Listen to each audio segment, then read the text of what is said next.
Pada pertemuan ke-9 ini kita akan meneruskan pembahasan kita yang di pertemuan ke-8 yaitu intercompany transaction untuk persediaan. Ini saya review sedikit ya supaya merefresh pertemuan ke-8 kemarin. Jadi untuk intercompany transaction itu yang akan kita bahas di semester ini adalah mengenai persediaan aset tetap dan obligasi.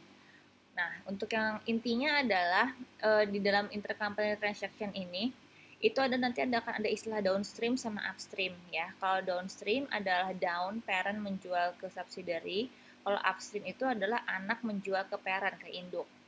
Ya. Nah, ada dua macam intercompany sales ya kan, dari affiliate ke affiliate. Jadi dari pihak afiliasi ke pihak afiliasi lalu ke pihak non afiliasi atau pihak ketiga. Lalu ada yang dari affiliate ke affiliate dan stay di situ. Nah, yang menjadi concern adalah transaksi antara induk dan anak perusahaan itu harus dieliminasi. Kenapa? Karena kalau di campuran konsolidasi itu mereka merupakan satu perusahaan. Jadi satu perusahaan tidak mungkin bertransaksi di dalam perusahaan itu, gitu. Jadi makanya harus dieliminasi. Dan gain or loss yang terjadi karena transaksi tersebut itu harus di-divert atau ditangguhkan sampai persediaan atau si aset itu sudah terjual ke pihak non affiliate. Jadi ketika gain or loss dari transaksi itu ketika items dari transaksi tersebut sudah keluar ke non affiliate, baru boleh kita akuin gain or loss-nya. Nah, untuk mendivert dan mereversal gain or loss-nya itu akan ada dua jurnal tambahan. Jurnal pertama adalah jurnal ketika kita menangguhkan si gain or loss-nya, yaitu jurnalnya adalah kalau gain ya, ada income from subsidiary pada investment. Dan yang kedua adalah jurnal mereversal. Jurnal mereversal adalah jurnal untuk mengakui si gain-nya ketika si item tersebut sudah keluar ke non-affiliate. Jadi apabila item tersebut masih stay di dalam anak atau di dalam induk, maka tidak ada jurnal kedua ini. Jurnal kedua ini ada ketika item tersebut sudah keluar dari mereka, sudah terjual ke non-affiliate. Ya, pertemuan kemarin itu kita membuat jurnal eliminasi yang terkait dengan transaksi penjualan dari si persediaan itu aja, gitu kan. Nah, untuk yang pertemuan ke-9 ini kita akan membahas jurnal eliminasi basicnya yang kita bikin tabel. Masih inget kan yang sebelum UTS? Jadi kita bikin tabel ya kan, jurnal menghapus common stock, jurnal menghapus modal, dan jurnal menghapus investasi. Itu di pertemuan ke-9, pertemuan sekarang. Kalau pertemuan ke-8 adalah kita belajar jurnal eliminasi khusus untuk transaksi penjualan persediaan tersebut. Ya. Nah, jurnal mendivert dan mereversal gain ini yang menjadi perhatian ini adalah ketika persediaan tersebut terjual ke non affiliate tidak pada tahun yang sama. Kalau misalnya persediaan tersebut terjual ke non affiliate pada tahun yang sama, maka tidak ada gain yang harus di divert, gitu kan? Karena kan memang pada tahun itu si item itu sudah terjual, jadi sudah boleh diakuin kan gainnya mereka, gitu loh. Tapi kalau misalnya si barangnya itu masih ada di afiliasi, masih ada di antara mereka, maka harus di divert gitu loh. Karena kan sebenarnya kan belum ada transaksi keluar gitu. Mereka itu satu perusahaan. Jadi sebenarnya gainnya itu belum ada karena kan tidak mungkin satu perusahaan bertransaksi di antara mereka gitu loh. Jadi kayak misalnya kita punya perusahaan, masa mau transaksinya antar bagian accounting sama bagian finance, nggak mungkin kan. Jadi satu perusahaan itu tidak mungkin bertransaksi antara mereka. Makanya ketika barang tersebut belum keluar dari mereka, maka belum boleh diakui gainnya. Gitu, makanya gainnya itu harus di divert. Ya, ingat kalau konsolidasi itu seakan-akan mereka itu satu perusahaan. Jadi kalau barangnya belum keluar dari mereka, maka gainnya belum boleh diakui. Gainnya masih harus ditangguhkan. Ya kan, selama barang tersebut belum keluar ke non afiliasi, maka gain tersebut akan selalu ditangguhkan, belum boleh diakui. Ya, saya ulang, tambahan jurnal eliminasi ini adalah dengan kasus apabila gitu kan persediaan tersebut terjual ke non affiliate tidak pada tahun yang sama gitu. Jadi pada tahun itu kita belum boleh mengakui adanya gain. Maka di defer tahun berikutnya karena sudah terjual ke non affiliate baru gainnya boleh kita akui ya. Jadi ada dua kasus pada tahun yang sama dan terjual tidak pada tahun yang sama. Nah, jurnal investasi tambahan ini merupakan kalau misalnya dia itu si itemsnya itu terjualnya tidak pada tahun yang sama. Jadi ini adalah jurnal pada tahun pertama ketika gainnya masih harus kita tangguhkan. Jurnal kedua adalah jurnal pada tahun berikutnya ketika si itemsnya itu sudah terjual ke luar. Dan apabila pada tahun kedua, pada tahun ketiga item tersebut tidak pernah keluar dari afiliasi, maka tidak ada jurnal yang kedua. Oke ya. Minggu kemarin kita belajar bikin jurnal eliminasi terkait dengan transaksi penjualan inventory. Pada pertemuan kali ini kita akan membahas mengenai jurnal basicnya ya. Saya masih memakai perusahaan yang sama ya kan, dan kasusnya pun saya masih memakai kasus yang pertemuan ke-8 yaitu yang tidak terjual pada tahun yang sama. Cuman ini dalam ribuan ya kan, jadi ini kurang 0,3 nih ya, jadi ini sebenarnya adalah 3 juta gitu kalau kalian lihat di buku deh. Oke. Nah, jadi di sini posisinya adalah ceritanya laba ditahannya 100.000 sama biasa 200.000 ya kan, seperti biasa kan. Kita bagi ke induk sama ke NCI, maka ada net income 50.000 itu ditambah net income 50.000 kita bagi lagi ke induk sama ke NCI. Lalu laba ditahan ya kan, ada dividen yang terkait dengan dividen, laba ditahan kita kurangin, kita bagi lagi ke induk sama ke NCI. Ya, di sini saya bikin perbandingan ini untuk yang downstream, ini untuk yang upstream. Ini apabila parent menjual ke subsidiary, ini apabila subsidiary menjual ke parent. Nah, seperti kalian tahu ya kan, udah biasa ya kan, saham biasa ngambil angkanya dari sini, laba ditahan ngambil angka dari warna hijau, pendapatan anak ya kan. Nah, bedanya adalah kan pada tahun pertama ini itu kan inventory-nya kan belum terjual keluar ya kan, jadi masih ada di mereka gitu kan. Berarti kan gainnya kan harus kita divert. Nah, apabila kita mau mendivert gain itu adalah si pendapatan dari anak yang sebesar 40 juta ini harus kita kurangin dengan gain yang di divert sebesar 3 juta. Ya.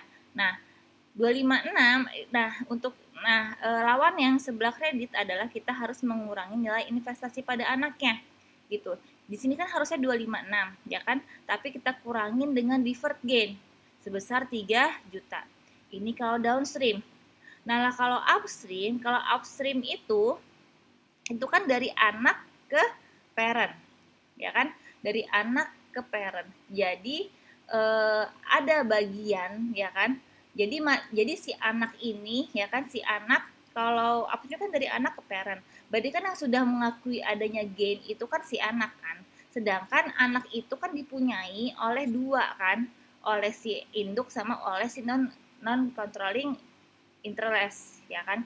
Maka kalau misalnya dia kasusnya upstream, 3 jutanya ini ya kan, 3 jutanya ini itu harus kita bagi 20 untuk yang ke NCI, 80%-nya untuk ke yang anak gitu ya, untuk ke yang induk. Nih, begitu juga dengan investasinya. 3 jutanya yang 80% ke investasi pada anak punya yang induk, sedangkan untuk NCI-nya 3 juta kayak 20%. Ya, kenapa dia dibagi seperti ini? Karena dia upstream. Kalau upstream itu kan yang sudah mengakui adanya gain sebesar 3 juta, itu kan si anak, ya kan? Dia jual dengan harga berapa di sini? Dia jual dengan harga 10 juta, ya kan? Nih, upstream ya, sorry, ini upstream. Dia jual dengan harga 10 juta, padahal dia belinya dengan harga 7 juta. Maka kan si anak ini kan sudah mengakui adanya gross profit sebesar 3 juta. Nah, 3 juta ini kan si anak kan dipunyai oleh dua orang. Dua bagian. ada si induk 80% dan ada NCI 20%. Maka dari itu harus dibagi ininya, si deferred gain-nya gitu, 80% buat induk, 20% buat NCI. Beda sama downstream. Kalau downstream itu kan dari induk ke anak. Induk tidak dipunyai oleh siapa-siapa, ya kan? Induk yang punyanya induk. Maka total 3 jutanya itu langsung ke pendapatan dari anak. Ya, mengerti ya? Jadi kalau yang upstream hati-hati si deferred gain-nya itu kita bagi 80% untuk induk, 20% untuk NCI. Nah, ini adalah tahun pertama ya, ketika si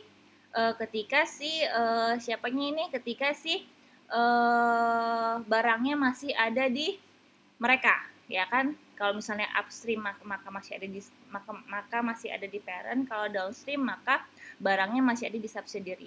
Nah, kita bikin jurnal eliminasi tahun kedua, ya kan? Tahun kedua kalau misalnya downstream udah kejual nih ke non affiliate, gitu kan? Pada kalau tahun kedua di upstream maka si parentnya pun juga sudah menjual ke non afiliasi.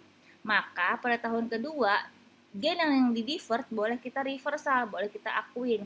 Yang tadinya kita tambah, maka harus kita yang tadinya kita kurang di deferred, ya kan, tidak boleh diakui. Maka untuk tahun kedua gainnya itu boleh kita akui, ya kan, kita tambah 3 juta. Ya, ini untuk downstream, ya kan. Untuk upstream sama, 3 jutanya ini kita bagi 80% buat ke induk, 20%-nya buat ke NCI. Ya, 80% buat ke induk, 20% buat ke NCI.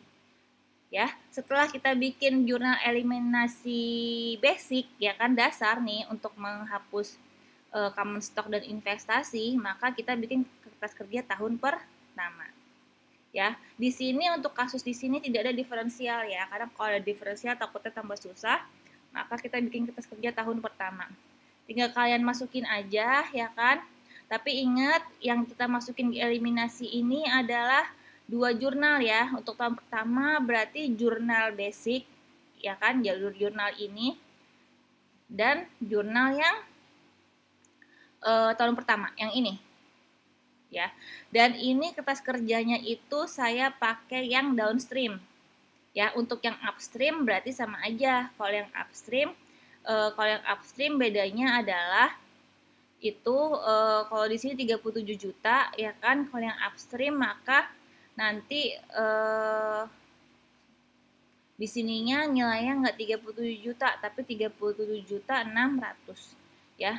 Sebenarnya sama aja cara ngerjainnya, kalian tinggal memposting aja 2 jurnal ini, jurnal eliminasi ini, ya kan. Untuk yang downstream berarti jurnalnya yang ini dan yang mana? Yang ini. Ya, untuk yang upstream berarti jurnalnya yang ini dan yang ini. Ya, dan ini kertas kerjanya ini saya bikin untuk kasus yang downstream.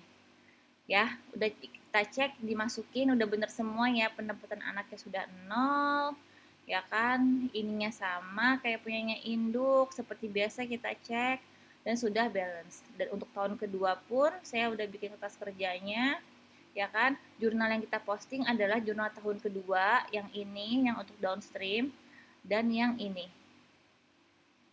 Ya, investment pada COGS. Ya, untuk yang upstream berarti yang ini dan yang ini. Oke, setelah lihat tahun kedua udah saya cek juga, ininya udah 0. Ingat ya, pendapatan dari anaknya harus 0, investasinya pun harus 0, ya kan, dan harus balance. Oke ya. Nah, sekarang saya mau bahas mengenai gimana jurnal eliminasi tahun kedua apabila si inventory-nya belum terjual ke non affiliate. Ya, jurnalnya seperti apa? Maka jurnalnya ini adalah tidak ada penambahan reversal gain ini nih. Berarti jurnalnya itu adalah seperti ini. Kalau misalnya nih tahun kedua, ya kan, tahun kedua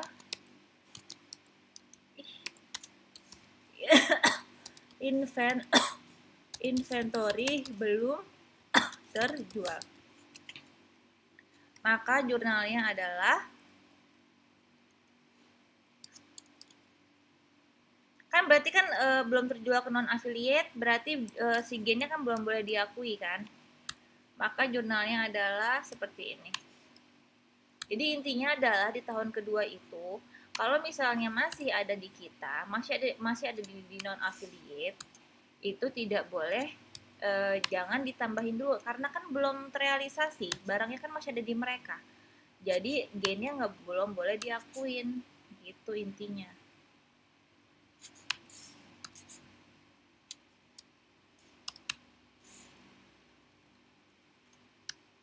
Ya. Ya, seperti ini. Begitupun juga dengan upstream. Mau downstream, mau upstream nilainya sama. Ya, karena apa? Karena tidak ada gen yang di reversal. Sehingga nggak pernah ada tuh penambahan ini nih. Ya, penambahan 3 juta ini. Oke ya, untuk yang inventory. Ya, jadi untuk pertemuan kali ini kita membahas mengenai jurnal basicnya, jurnal untuk menghapus common stock, ya betul, jurnal untuk menghapus ekuitas dan investasi. Yang harus kalian perhatikan adalah untuk tahun pertama, karena barangnya masih ada di kita, ya kan, berarti jurnalnya adalah seperti ini.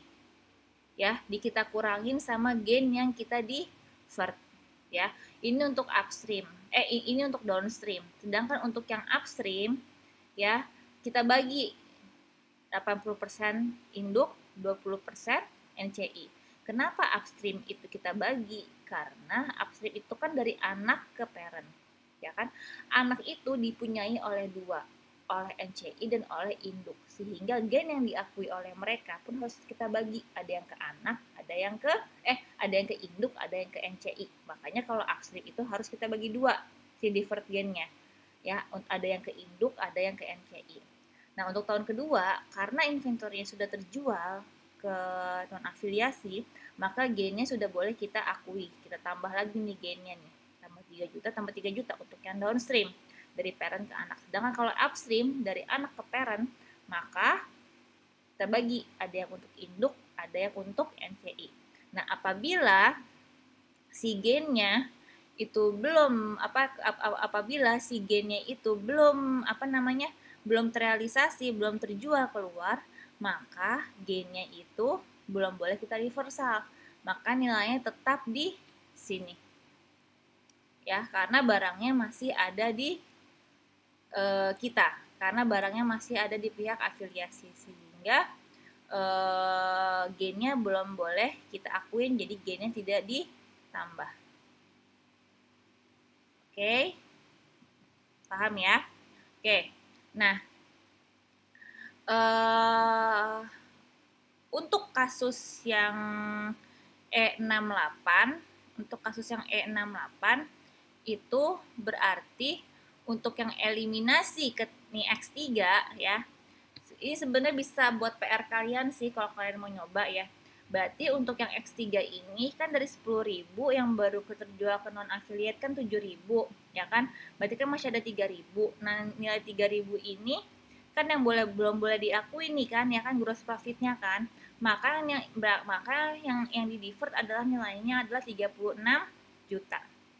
Ya. Nah, di divert nilainya. Jadi gain yang belum boleh diakuin sebesar 36 juta. Ya kan, kita lihat di sini, mereka masing-masing sudah mengakui adanya gain sebesar 372, padahal baru boleh yang diakuin adalah sebesar 336. Maka yang belum boleh diakuin adalah sebesar 36 juta. Maka yang di divert adalah 36 juta ini. Nah, pada tahun keempat, 36 juta ini sudah terjual semua. Maka 36 juta ini boleh kita akuin. Maka akan kita tambah nanti nilainya yang di basic sebesar 36 juta. Nah, gimana kalau misalnya belum terjual? Kalau misalnya belum terjual, ya nilainya nggak ada yang ditambahin. Ya, karena kan belum boleh kita akuin. Ya, oke. Ini kalau mau kalian coba-coba boleh. Tapi untuk PR di pertemuan ke-9 adalah kalian bikin jurnal limiter ya. Untuk PR itu kita nyambung dari PR yang kemarin, ya kan? PR E67 ya. PR-nya yang E67 Tapi ada itunya gak ya? E67 dikasih tahu ininya gak? Ada kertas kerjanya gak ya? E67. Coba bentar, saya lihat dulu. E68. Oh, nggak ada ya. Ini bener-bener cuma transaksinya aja. Oh, oke, berarti nggak bisa, maaf. Ini aja. PR-nya yang agak complicated dikit deh kalau gitu ya, biar kalian bikin jurnal, biar kalian bikin kertas kerjanya. Bentar. Elimination of upstream. COGS.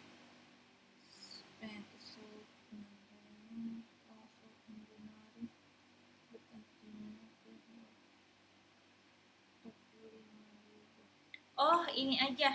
Kalau gitu PR-nya